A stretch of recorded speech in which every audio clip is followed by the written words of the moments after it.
Hello everyone, today I'll be reviewing Raiders of the Lost Ark.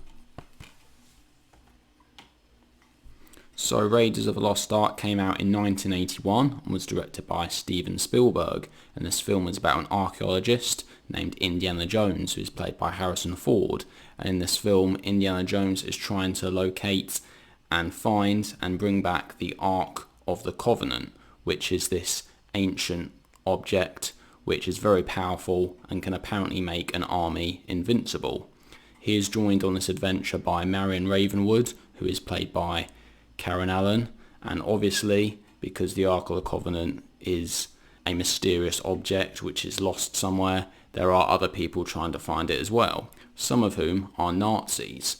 But one of the main villains in this film is actually a French guy called René Belloc, who is played brilliantly by Paul Freeman. Indiana Jones is obviously a very iconic film character, possibly one of the most iconic film characters of all time.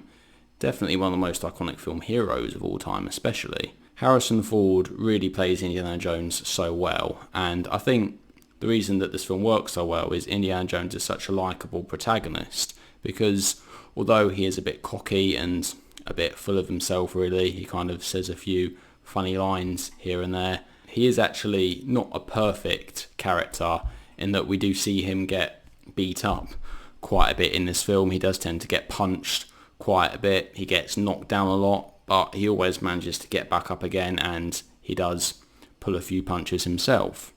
What also helps with the film is the supporting cast. So we also get Denholm Elliott as Marcus Brody and John Rhys-Davies as Salah. And it is worth mentioning that this film starts off with an incredible opening sequence. We actually see Indiana Jones trying to find this golden idol which is stored away in this cave.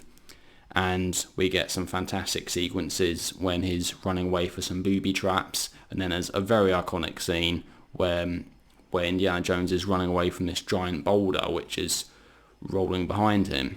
Then, however, later on, the film suddenly cuts to Indiana Jones working as a school teacher. And we're thinking, hang on a second, he's supposed to be this cool action-adventure guy. Why is he a nerdy teacher?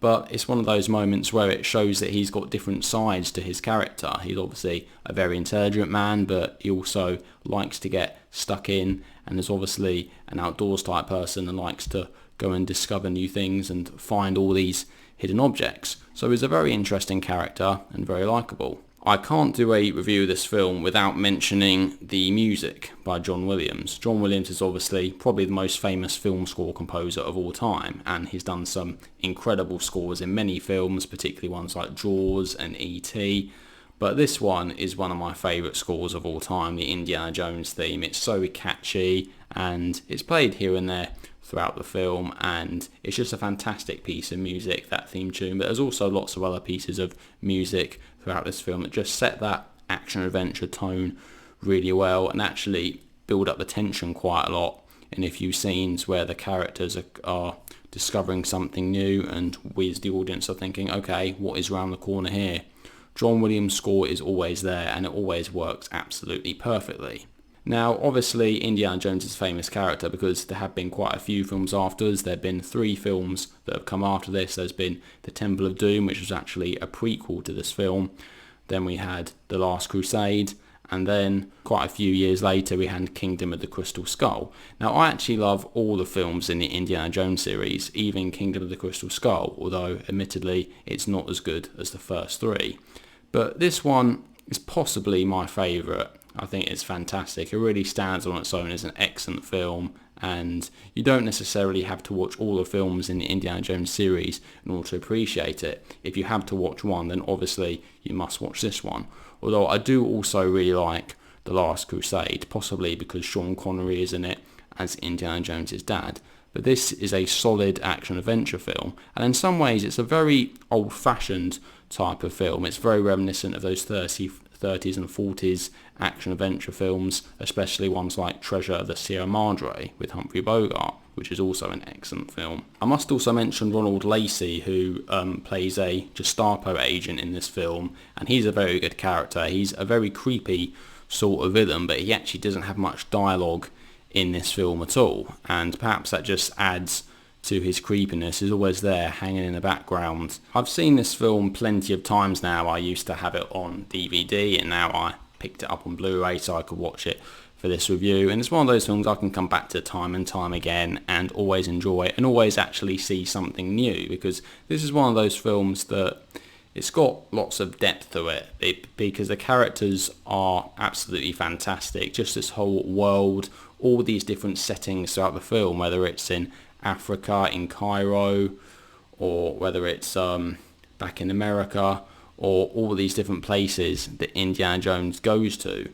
He is a globetrotter, he's an archaeologist, he's always discovering something new and something interesting, and there's always something interesting to follow in this film.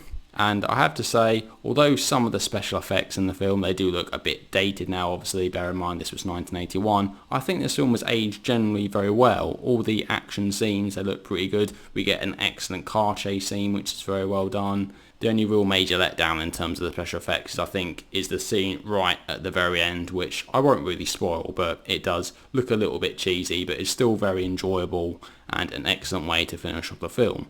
And one of the things I like about this film is the way it ends right at the very end. It ends on a sort of cliffhanger, as if to say, there you go, now we see. And it's just a fantastic way to round up the film. I'm not going to spoil it, obviously, but that final shot, and then we have the credits with John Williams' brilliant music playing. Fantastic way to end the film. So overall, as you can probably tell, I'm a big fan of this film. I love the Indiana Jones films in general, and this one is, in my opinion, the best of the bunch. So I would wholly recommend it to, well, everyone really. I think it's a very good family film as well. It does have a few violent bits in it, I suppose, but that's to be expected with this type of film, and I think everyone can find something to appreciate in this film. So for that reason, I'm going to give Raiders of the Lost Ark a rating of 10 out of 10. It's a fantastic film. Harrison Ford is brilliant as this hero, and also Karen Allen is also very good as Marion Ravenwood, because although she is a bit of a damsel in distress in some situations, she's more than capable of looking after herself in quite a few scenes, as is shown in this film. So there we go. So that is my review of Raiders of the Lost Ark. So what do you guys think? Have you seen Raiders of the Lost Ark? I hope you have. But do you like it? Do you dislike it? Please let me know down in the comments section what your thoughts are. Anyway, thank you very much for watching. I'll see you guys in the next video. Take care.